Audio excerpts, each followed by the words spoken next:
We're CX professionals and we love numbers. Nothing communicates better than showing a graph with some hard data, right? But some things can be more difficult to represent with simple mathematical values. Best-in-class companies are obsessed with listening to calls. And now with the technology, like a lot of us have, where we own the phone systems and it's cloud-based, you can just schedule a meeting, play those calls in these sessions for people to listen to. And that's really impactful. That gets people engaged. That starts to break down silos. Quantifying the value of service on this episode of the CX Leader Podcast.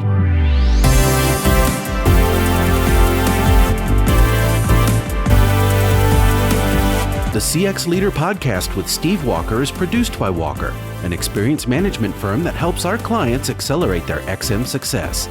You can find out more at walkerinfo.com. Hello, everyone. I'm Steve Walker, and thank you for listening. I'm the host of the CX Leader Podcast, and it's like we say on the podcast, it's never been a better time to be a CX leader. And we are here to explore the topics and themes to help leaders like you deliver amazing experiences for your customers. Data is flying everywhere, and CX pros are always striving to gobble up whatever insights they can get about their customers. It's easy to look at an average support call time or NPS score to get an idea of how things are going. But what about the things that are more difficult to quantify? How do you find a hard number for something like customer service? Well, I'm really excited about my guest today who's going to give us some additional insight into this topic. Nathan Bobay, he's the Director of Consumer Service at Delta Faucets, a brand that's no stranger to this podcast and probably to most consumers and most households out there. Nathan, thank you for being a guest on the CX Leader Podcast. Thanks for having me, Steve. Hey, it's a pleasure. We're big fans of Delta. Your colleague appeared on one of our previous episodes. In fact, we just reran it this summer. You know, you're not really in the hardware business. You're in the lifestyle, and it's a fashion business, really. But I always like to start with just a little bit of background on the individual, and then give us a little more detail on Delta Faucet as well. Tell us about your journey to become a CX pro, and then tell us a little more about Delta Faucet. Oh, sure. I always tell people I had to peel my own career onion. You know, we don't end up in customer service by studying it in college. So my parents pushed me for security and stability, get a degree and write your ticket. And so I studied accounting in college, actually, and became a CPA and wasn't real happy with the work I was doing, and wanted to work for someplace that actually did something that I could connect with a little bit more. And my wife at the time was, and she has a background in interior design. And so she looks at a home and it's what can it become versus what it is. And when the job at Delta Faucet came available, I felt like I could connect that to the home life and see, sort of how she saw a bigger picture, and integrated kind of both personal interest and career interest. I wasn't doing that myself. So just been grateful for the opportunities at Delta, the growth opportunities, have had great leadership. And, someone approached me at one point about customer service because I was interested in leadership as the next phase of my journey. And that was probably 10 years ago. And then the role that I'm in now came available a couple of years after that, and just been running with it. And I love it. It's great. The people I work with are wonderful. They care about the company. They love the products. They love their coworkers, and obviously care deeply about the consumer. And as far as Delta goes, Delta's been around in Indiana since early 1950s. Has a great foundational story. Armenian immigrant named Alex Manoogian that came through Ellis Island with $50 in his pocket. He discovered the ball valve faucet and bought the patent on it, started selling it out of the trunk of his car, built up Delta Faucet Company, put a plant in Greensburg. It eventually grew into Masco Corporation. We're owned by Masco Corporation, Fortune 500 company, publicly traded. And so we're a sister company with Behr Paint, just to name another brand in the portfolio. So a lot of home building products, and Delta's one of the North America's largest plumbing products companies. And you run the whole gamut, right? B2B, Yeah. institutional, and then you're on the consumer side, right? Yeah. So my team and I cover when you think of warranty, contact center operations, the warranties with the end consumer who buys it from our business partners likely. So, one of the concepts that you put forward is, services should be human to human. What do you mean by that? Where did that come from? I guess at the end, it's two people interacting. Wherever service or product that you're supporting, that you're selling. So it's really just trying to get people to step back for a minute, and it's actually educational for the consumer too. We're on the inside and we're trying to provide support to the consumers. But it's also, I'm like trying to tell you, Steve, hey, there's another person on the end of that text, that chat, that phone call, because we hear some wild calls and some wild conversations. And unfortunately, the service industry has to, I think, fix itself in a way, because we've almost conditioned people to have to get aggressive and angry and act in an almost unprofessional and inhuman way. So it's really just trying to take a step back and just recognize it's two people having a conversation, and one person's usually trying to get resolution for a question or a problem that they have. Yeah, I had a guy on one time, I'll never forget. He said, when somebody calls into call center or drops in a chat, they either have a problem and they want a solution, or they have a question and they want an answer. And it really kind of gets that simple, right? Yeah. Yeah. I got a voicemail once from a consumer, and usually when it gets to my level, that's not a good thing. Yeah. Okay? So I listened to this thing, and she's actually complimenting the great service she got. All right. So, hey, home run, like this is good. And then she says the killer phrase, something like, and today it's just such a surprise when you get good service. And I thought, that's what the industry is up against. That is the perception. This goes beyond Delta Faucet Company.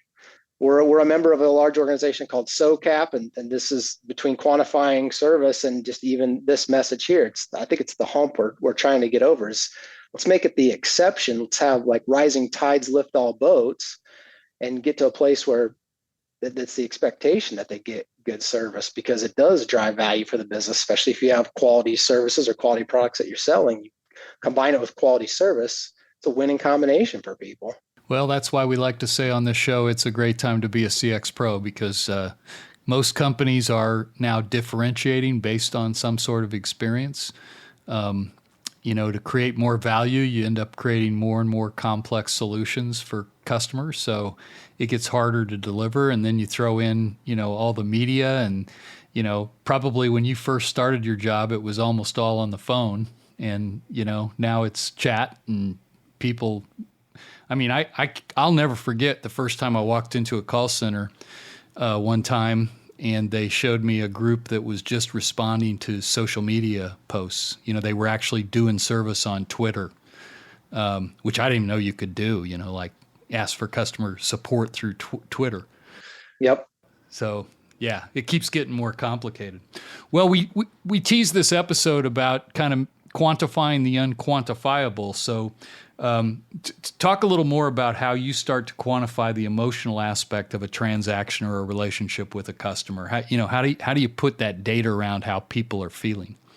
Yeah, you're trying to basically put it into language that the rest of the organization is going to speak in terms of top and bottom line revenue. So how do you connect? I think we're on this journey ourselves. Okay, so this is not complete, but in the process, it's trying to go deeper with the CSAT scores, consumer satisfaction, or net promoter scores, or customer effort scores. And then at the same time, we're trying to stay on top of all the research that's out here. Net promoter is turning into earned growth and trying to measure, what are your true referral rates? What are your true word of mouth sales rates and loyalty measures? Because some of the research we're seeing is showing that, first of all, most people don't contact you to begin with. And then if they do, and they like your product and they get great service, they're actually worth more to you than somebody who just likes your product and never contacts you. So there is quantifiable research out there on emotional support. It's just really hard to connect. And this is what the industry seems to be up against, is connecting that to top and bottom line. And so we're going to try to run a number of experiments, whether it's trying to figure out the click rates online with service and seeing if that's going to leading to sales or not. But that's the key, is trying to translate this. And even if you step back, I think like one of the message I would have for people is like what you and I start off doing. We can have this conversation, even though we're in the industry. We can do it because we're both consumers. Everybody's a consumer. Like right. Yeah. Usually if you get into like, let's say a presentation to senior level people, you're leading with slides and charts and data and stuff.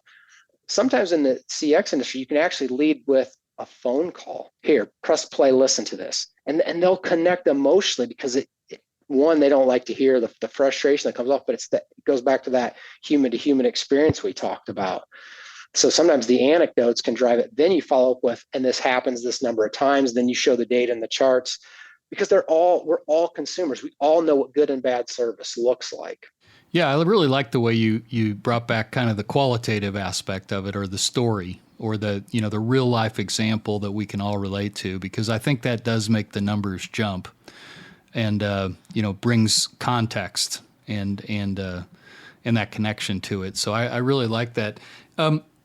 Has that helped you capture interest in the CX activities at Delta throughout the organization? I mean, one of the things we talk about all the time on this podcast is that CX is not really a silo, and to be effective, it has to be pervasive in the organization. What's been your experience at getting the rest of the organization to connect into the CX objectives? Oh yeah, this has been a lot of fun actually, because I just like you and I knowing each other, having a relationship. This is one of the most fun things, just the relationship aspect. So you start going around and talking to people and just bringing them along.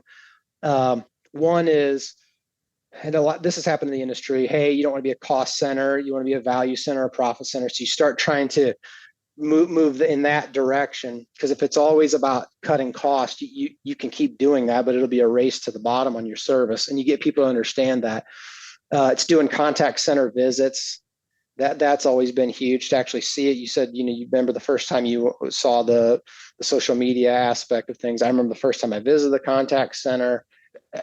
We just all wanted to make it better for the people doing the job. It's a hard job, and we talk about that. It's difficult. You're taking a call. Hey, my faucet's leaking. What faucet do you have?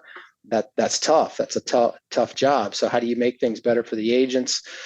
And then the other thing that really takes off again is the call listening.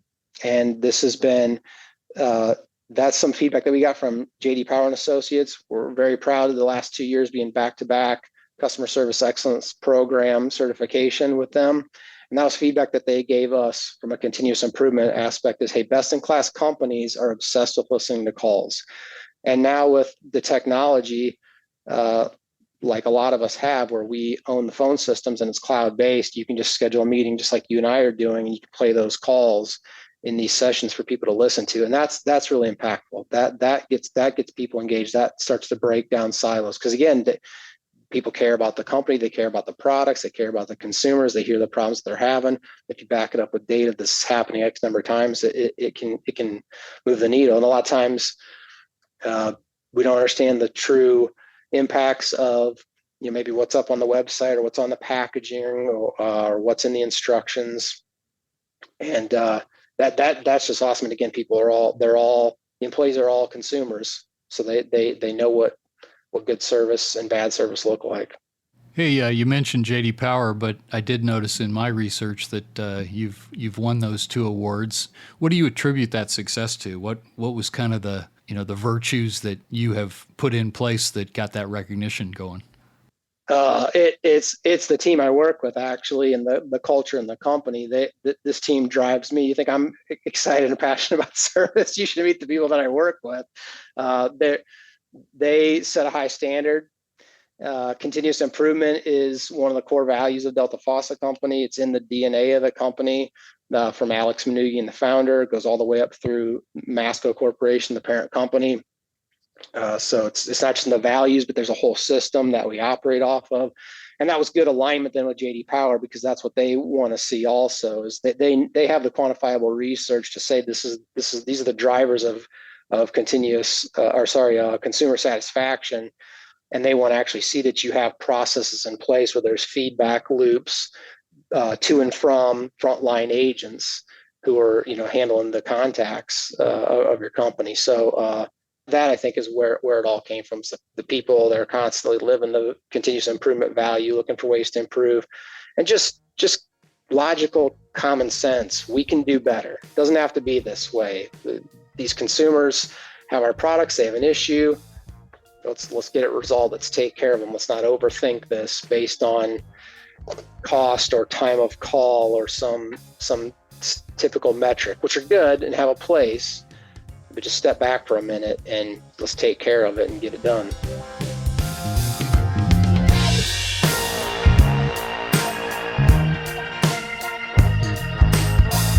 CX professionals are pretty busy people, and it's sometimes difficult to dedicate some time to professional development. Of course, there's the CX Leader podcast, but sometimes you just need some quick, practical advice on how to run your program. Well, we might just have the thing, the CX Leader Quick Tips Minicast. These will be short how-to episodes featuring Walker experts giving practical advice on running your XM program. No need to subscribe to anything new. We'll release them through this feed every couple of weeks.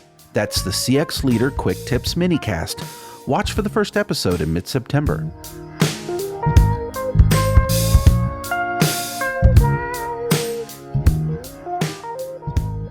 Hey, my guest on the podcast this week is Nathan Bobay. He's the Director of Consumer Service at Delta Faucets, and we've been having a fascinating discussion about customer service and continuous improvement and how our everyday experiences as consumers really help inform us and help us do a better job as CX pros.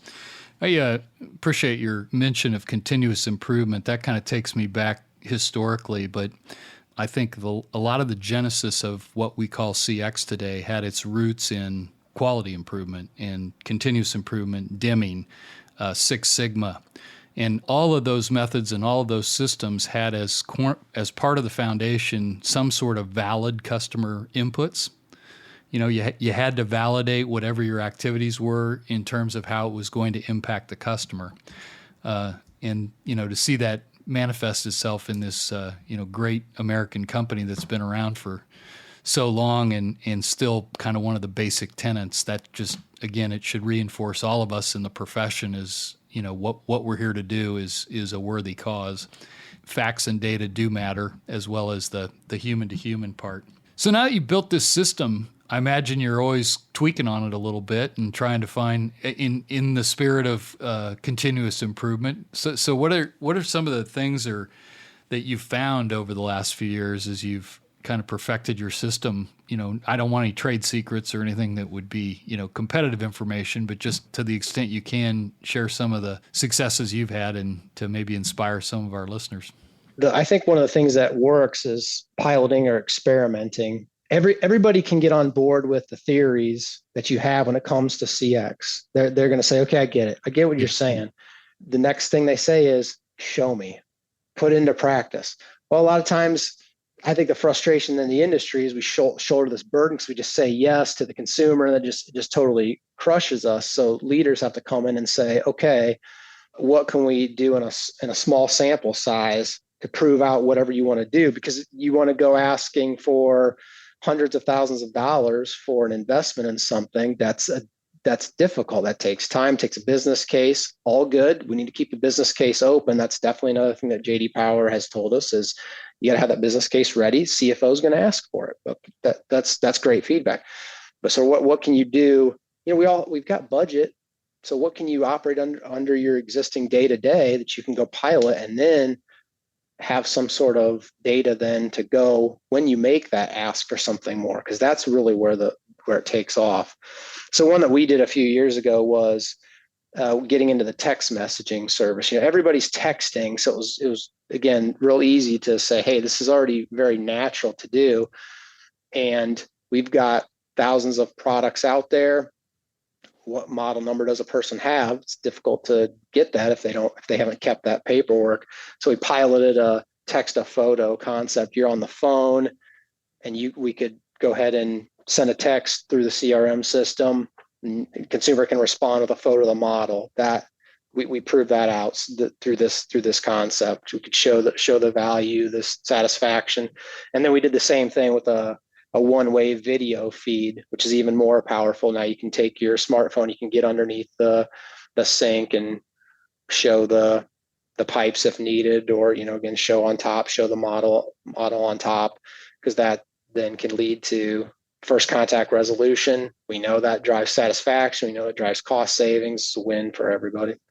That's a great example of the way you have a kind of a baseline measurement, but now you're trying to take it to the next level, and that's where you create those incremental improvements that every once in a while results in a breakthrough. Which I'm sure the use of the video and the pictures are something that some of our other listeners probably have taken advantage of, but many have not. So yeah, it gets people's attention. And again, you show that internally, if you're like, wow, because it makes sense. It's logical. They're all consumers. They get it.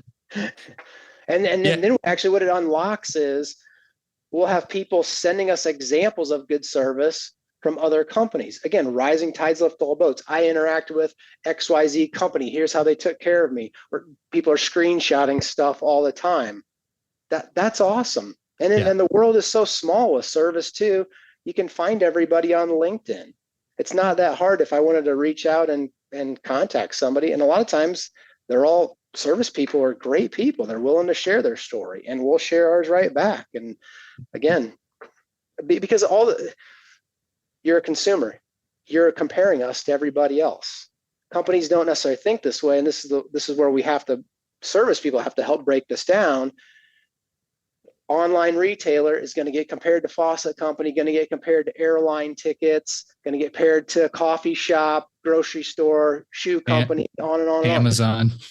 On. Exactly. I'm not naming them, but yes. Yeah. And thanks to them for shipping fast, because then the next one down the line, the next retailer had to ship fast, pushes down to the manufacturer to ship fast. You can cut cost all day long and ship slow, but we know there's a dissatisfaction there. Not anymore. You can't. We have a pretty good B2B practice too. We do a lot of B2C, but that's one of the things that we identified probably more than a decade ago is that, even B2B expectations are being shaped by people's consumer experiences. Like, I think 10 years ago, you could use Uber. I think Uber's about 10 years old, where you could actually see where that car was on your phone. But there's still some delivery operators that don't even provide that. So, like, if I can see where my car is, why can't I see where my shipment is, And, that's that creative destruction that we talk about. It's why we're never really done, and we're only as good as kind of what we can control. But I love your idea of how your environment and culture brings in other ideas. I think that's a real sign of health for you. And again, I'll harp on the relationship aspect and the getting outside the walls of this company to learn from other people. Again, you're doing this podcast, you're learning a ton, you're helping a ton out with the industry, because everybody's doing a lot of the same things. And again, we're all taking care of the same people, and now all raising their expectations against us. So that's a good thing, and let's have fun with it. Nathan, we've reached that point in the podcast where I ask every guest to give us some take-home value. It's kind of our hook in the show. It can be something new, or it can be a reinforcement of something you've already talked about. But the concept here is that we give the listener something that's very practical that they could take back and apply to their own program very, very quickly. So, Nathan Bobay, what is your take-home value for this week's podcast? Don't overthink it. Everybody's a consumer. Everybody knows what good and bad service look like. So just get them in that emotional mind frame. Ask them, has anybody here ever had a bad service experience? And see the hands go up and let them share, and then get the emotions going. And then you can flip it and say, same thing about good. Let them tell that story. That'll get them in the mind frame of what concept. Hey, this is what we're not, this is who we want to be. This is who we don't want to be. Agreed. Okay. And move the conversation forward there. You don't have to overthink it. Everybody is a consumer. Nathan Bobay is the Director of Consumer Service at Delta Faucets. Really appreciate you being a guest on the podcast. Thanks, Nathan. Hey, thanks for having me, Steve. Hey, and if anybody would want to continue the conversation, I think you're findable on LinkedIn, correct? Yeah. Reach me on LinkedIn. Hey, and if you want to talk about anything you heard on this podcast or about how Walker can help your business's customer experience, feel free to email us at podcast@walkerinfo.com. Remember to give the CX Leader podcast a rating through your podcast service and give us a review. Your feedback will help us improve the show and deliver the best possible value to you, our listener. Check out our website, cxleaderpodcast.com, to subscribe to the show, find all our previous episodes, podcast series, and a link to our blog, which we update regularly. And contact information. You can drop us a note, let us know how we're doing.